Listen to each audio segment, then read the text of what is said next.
A children's book like no other. That's what Amonge Sinxoto was aiming to achieve when she penned My Big Name. And now it's breaking new ground. The book is being adapted to a 2D animated series. Now, she is a youth activist who says she produces content to stimulate important conversations. She joins us now all the way from Washington, D.C. A very good afternoon from South Africa to you, Amonge, and thank you for joining us today. Tell us a little bit about My Big Name and why it was so important for you to put the story together for young people. Thank you so much for having me. So this is something that happened to my youngest sister. Her name is eNCA. She went to school for the first time and her teacher just renamed her Izzy. And I think what was really interesting for me having that conversation with her as her sister, with my other 4 siblings and my mother, all of us, 5 different generations, all saying, oh no, I went through that, I went through that, I went through that. And so as much as this was really such an important message that I wanted to share with my sister, but it was also something that I really wanted to break the cycle of, because it's quite crazy that in 2023, people aren't respecting people's names. And when you change the name of something, you change its meaning and you take away its power. And so that's really where it all started. Yeah, I mean, and that's a very important point you make, because a lot of us become despondent at some stage and we just allow people to adapt our names to whatever they feel comfortable pronouncing it as in whatever institution that we'll find ourselves in. So in the book, what message are you stressing and who are you actually sending that message to? Is it for people like your sister who've had their name changed for the convenience of others, or is it for other people to acknowledge that my name is as important in its original form than yours or any other person's name?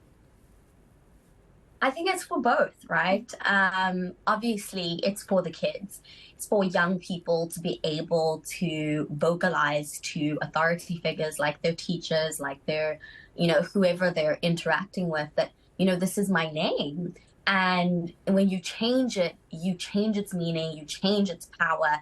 And there's something about it that can make me feel small sometimes. So you really should be acknowledging that. And for teachers, anybody involved with kids in that, or just anyone in general, just to remind them that it's so, so, so important to make that effort to learn somebody's name.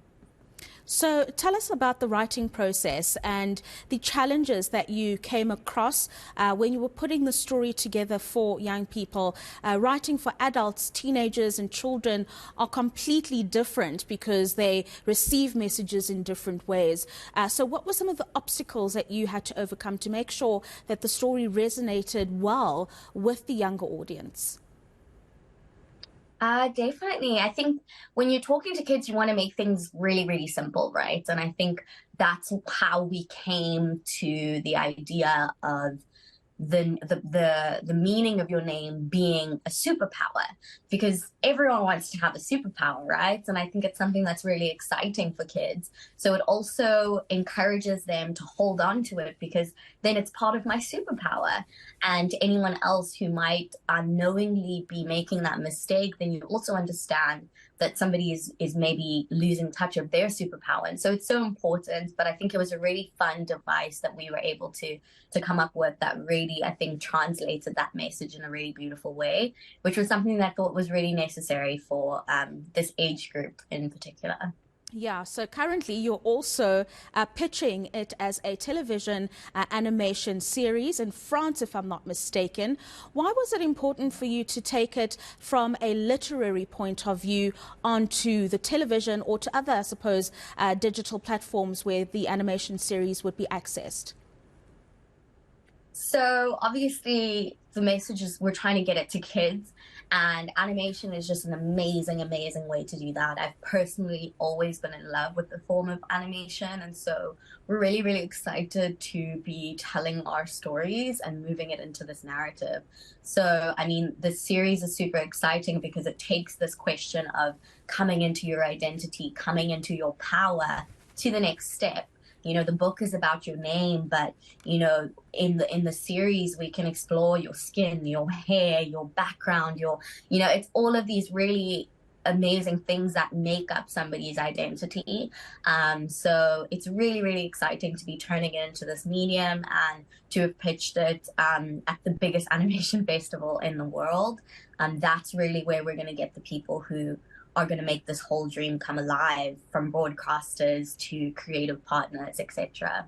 Yeah, and how was that experience? Did you find that there is a healthy appetite for those within the media space to take on projects that are not as conventional as what we're used to, a Sophia the First or any other animation that children are used to?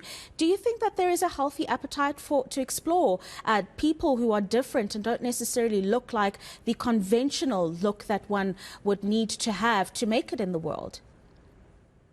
Oh, definitely. I mean, we got such an incredibly warm reception, and I do think that that might not have been the case a couple of years ago, but we're at a really crucial point right now for African content, for African stories.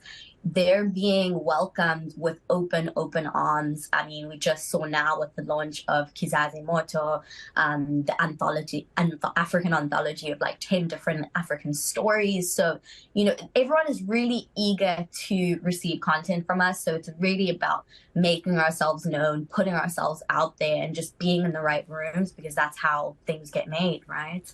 Right. And of course, now you're waiting, I suppose, for the resources to put that animation series to air. But as a final thought from you, you are a social entrepreneur ultimately, and there is a certain message that you are portraying to young people, for young children as well. Looking forward, what other things would you like to achieve that will drive the message of individuality, uniqueness, whether it be your name, your hair, the color of your skin, or whatever else makes you different from the conventional? I think I'm just, with my messaging, with my writing, I'm going to continue writing children's books, and even with this series, I think I'm really encouraging people to own their identity, whatever that is, and whatever is really crucial for that for you. I think we've lived too long in a world where you've been held back by owning these parts of your identity, and so I think I would really love to create a space where we're encouraging it, we're celebrating it, we're embracing it, and we're just showing it in its all its beauty. Yeah, it's been an absolute pleasure speaking to Amonge, and good luck to you and the rest of your team as you put together this big project. She's, of course, the author of My Big Name, a very important conversation. Just a quick side note, I've grown up my whole life being called Rafilwe, Rohifwa, Rabina, when my name is actually just Ropiwe. And I know we don't always get it right because people's names are different and they can be difficult, but just make the effort. It really makes a difference to the person who has to carry that name for their lives.